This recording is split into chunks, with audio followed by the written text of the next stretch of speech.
At Sierra, discover top workout gear at incredible prices, which might lead to another discovery. Your headphones haven't been connected this whole time.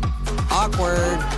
Discover top brands at unexpectedly low prices. Sierra, let's get moving. This episode is brought to you by State Farm. You might say all kinds of stuff when things go wrong, but these are the words you really need to remember. Like a good neighbor, State Farm is there. They've got options to fit your unique insurance needs, meaning you can talk to your agent to choose the coverage you need, have coverage options to protect the things you value most, file a claim right on the State Farm mobile app, and even reach a real person when you need to talk to someone. Like a good neighbor, State Farm is there. This is Optimal Living Daily, How to Let Your Purpose Find You by Cylon George of spirituallivingforbusypeople.com, and I'm Justin Malik. Welcome back to the podcast where I read to you every day of the year to help bring a little bit more meaning and happiness to your days.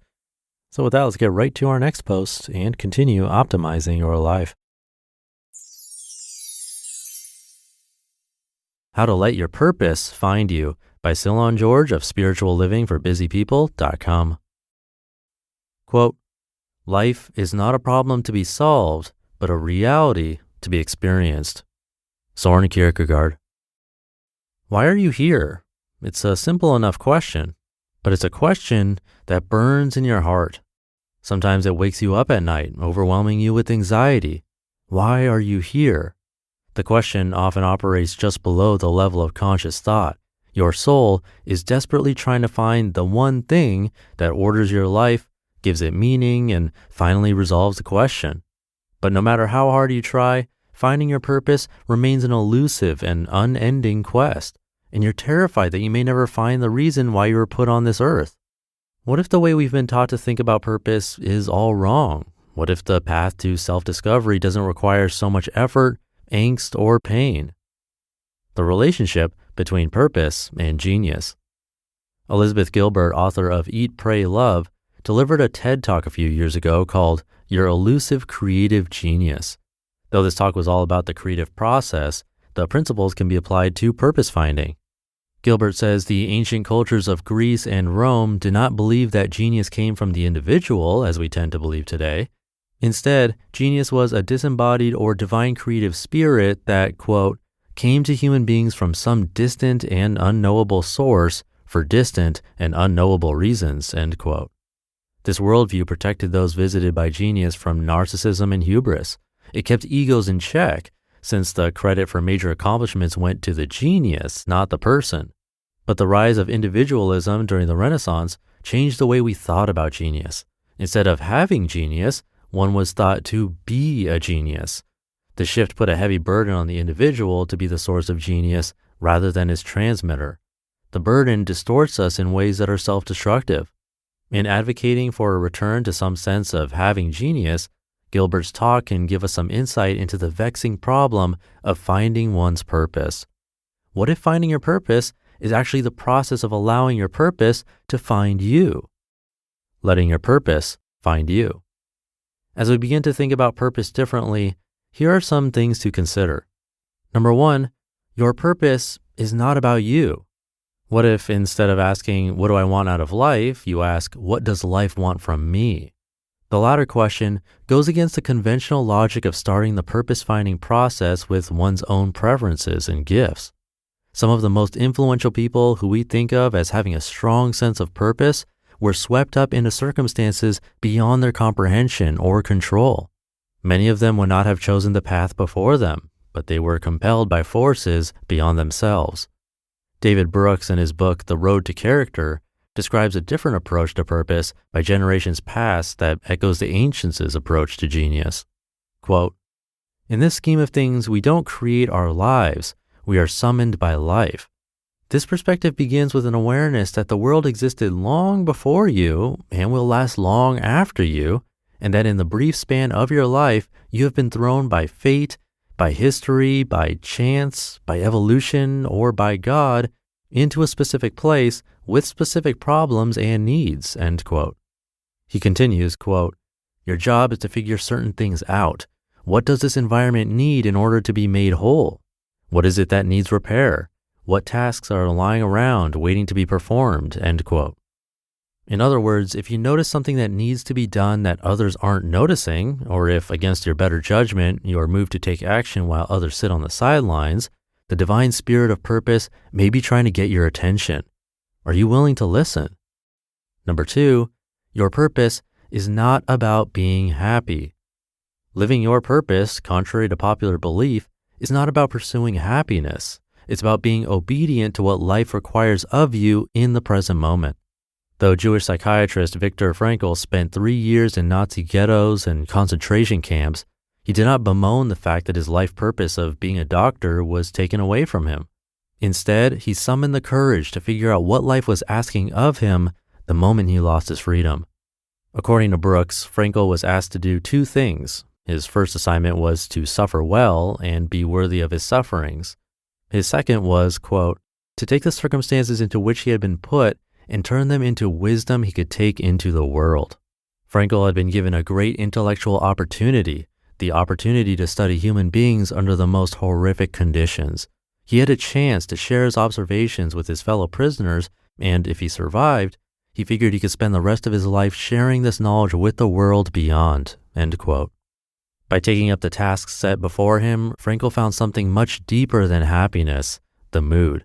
They allowed him to experience deep meaning and even joy in the midst of darkness, and he spent the rest of his life teaching others the same. What is life asking of you today? Number 3, your purpose is all about surrender. Michael Singer, in his book, The Surrender Experiment, shares how his amazing life unfolded when he came to the realization that his purpose was to surrender to whatever life was asking him to do in each moment. He writes, quote, the scope of life is universal, and the fact that we are not in control of life's events should be self-evident. Nonetheless, we walk around constantly trying to control and determine what will happen in our lives.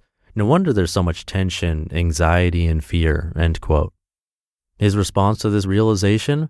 A lifelong experiment in surrender driven by this central question, quote, am I better off making up an alternative reality in my mind and then fighting with reality to make it be my way? Or am I better off letting go of what I want and serving the same forces of reality that managed to create the entire perfection of the universe around me, end quote. His surrender experiment is not about being passive. It's about being attentive to life's flow. It's about choosing to pay attention to the little coincidences, the flashes of insight, and the subtleties of our intuition. How often have we ignored these seemingly insignificant forces in our frantic search for meaning and purpose? Why are you here? What would your life be like if this question no longer haunted your dreams? What if you could live each day with deep purpose, meaning, and joy without the anxiety-producing need to plot the entire course of your life? Don't waste another moment obsessing about your purpose.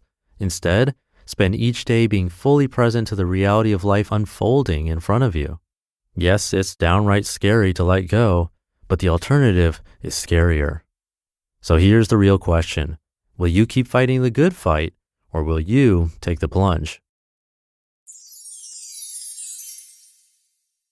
You just listened to the post titled, How to Let Your Purpose Find You by Cylon George of spirituallivingforbusypeople.com, and I'll be right back with my commentary.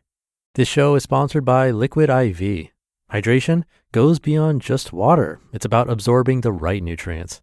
I've been using Liquid IV to stay energized during my busy days, and it's a game changer. Just tear a stick, pour it into 16 ounces of water, and enjoy. The raspberry lemonade sugar-free flavor is my go-to now. Crisp, refreshing, and true to fruit. Whether I'm working out, traveling, or enjoying the outdoors, Liquid IV keeps me hydrated longer. Liquid IV delivers 3 times the electrolytes of leading sports drinks, plus 8 essential vitamins. It's non-GMO, vegan, and gluten-free. Break the mold and own your ritual. Just 1 stick and 16 ounces of water hydrates better than water alone. That's been clinically studied and also shown to maintain hydration for up to 4 hours. Give yourself the power of extraordinary hydration from Liquid IV. Get 20% off your first order of Liquid IV when you go to liquidiv.com and use code OLD at checkout. That's 20% off your first order with code OLD at liquidiv.com. You've worked hard to get where you are, but what's next? If you're aiming for that promotion, Searching for a job you truly love or feeling stuck about your next career move? Strawberry.me Career Coaching can help.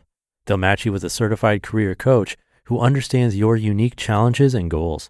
This isn't generic advice. It's a personalized coaching experience that uncovers your strengths and gives you strategies to stand out in today's competitive job market. We talk about accountability on this show, and that's what they do. Your coach will provide practical steps while keeping you accountable so you make real progress. Because having someone to guide you and keep you on track is how meaningful career growth happens. The Strawberry.me platform makes connecting with your coach simple and effective. Together, you'll develop an action plan tailored to your specific career aspirations and industry needs. Their coaches are selected for their expertise and commitment to your success.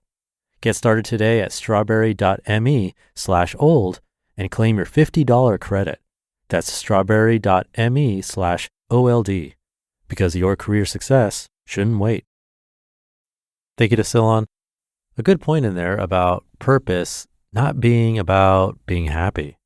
I think I've mentioned this before, but many years ago, I thought the purpose of life was to be happy or find happiness.